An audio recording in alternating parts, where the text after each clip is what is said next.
Hello, my name is OctacoreIsAFK, and I'm going to be talking about stan culture. The difference between a stan and a fan is that a fan is completely neutral on the person's content.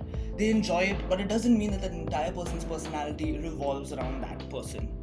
A stan, however, is a person who's completely obsessed with that content creator and takes their username, their profile picture, literally all of their tweets on twitter.com is just dedicated towards this person. It's not really Minecraft that has stans, it's Minecraft's YouTubers that have stans. Obviously, you know who I'm talking about Tommy and George Not Found in Dream. First, the definition of stan culture was a bunch of random 14-year-old white girls parading around saying, "Oh, K-pop is so good.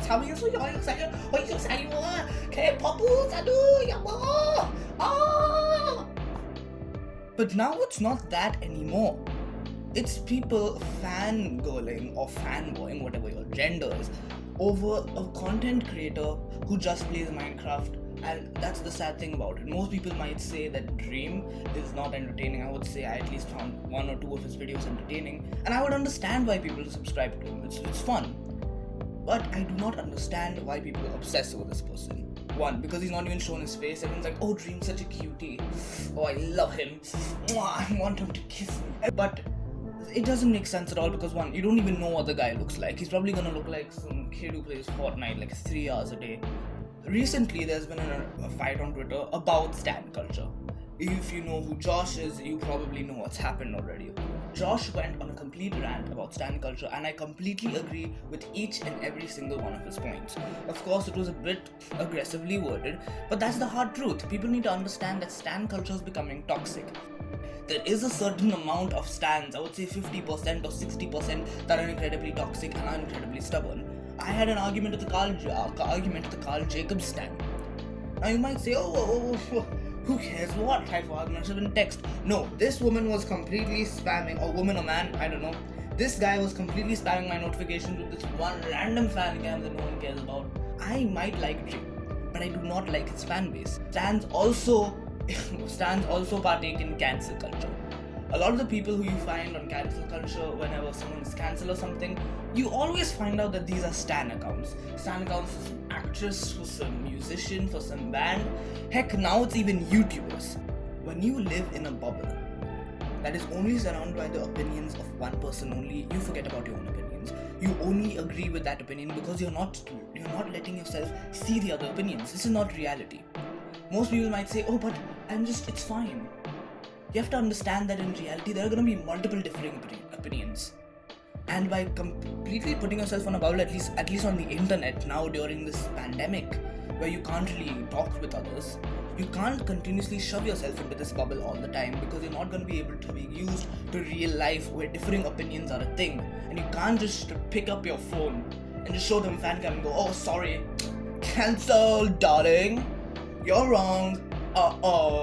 You can't do that. Alright, you gotta be real at this point. Now, a lot of stans, they might not be toxic, they might just be nice and all, but there is a certain toxic minority of stans. Most stans, and for anything that you do or say, they'll call you transphobic or they'll call you racist if you just disagree with one opinion. For example, I might think vanilla ice cream is tastier than chocolate ice cream. The stans will just look at this and go, "He hates black people because chocolate is brown. Ooh, I'm woke. I'm a good guy. I'm the social justice warrior." So basically, what I think is that stan culture, it's bad. Please don't partake in stan culture. If you're a fan, a real fan watches a person's content and goes, "Hey, I like this." You might make art, you might make edits, and that's good. However, please do not obsess over that person because obsession doesn't help you in the long run. You go on the street and you're walking down the street and you have your Tommy in it merch, your Tommy in it pants, Tommy in it wig, and you go, "I love Tommy in it. I only watch his content because I don't find any other British person entertaining. I only like him, however, because he's a British guy, he's 16 and he plays Minecraft. Why do I find him entertaining?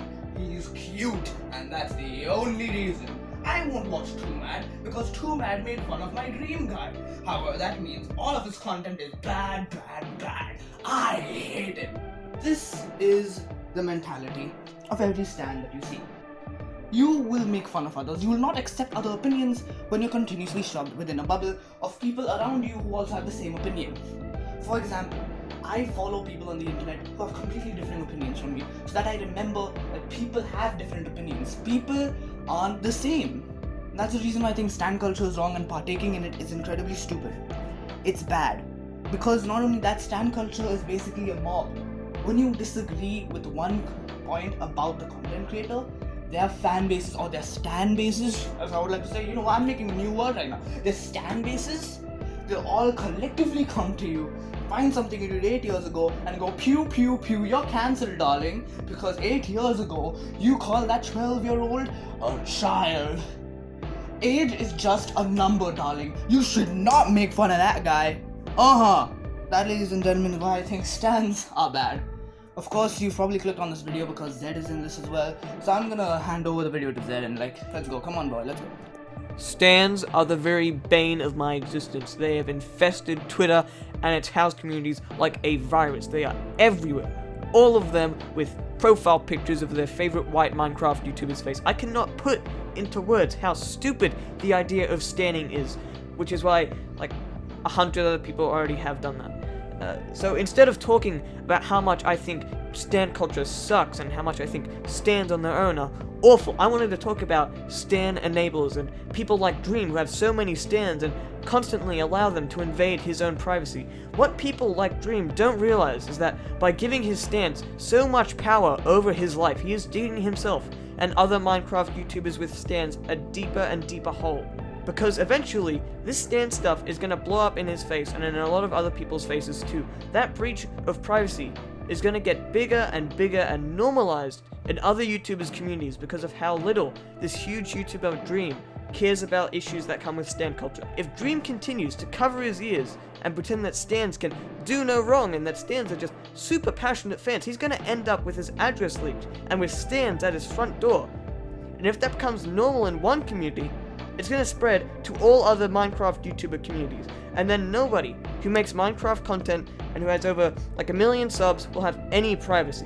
And it's all because Dream thinks that, oh no, stans are just super loving fans, and they could do no wrong, and that they just love me so much. I think that's a real issue, and I think Dream needs to be a lot more responsible, and a lot more responsible over his stans.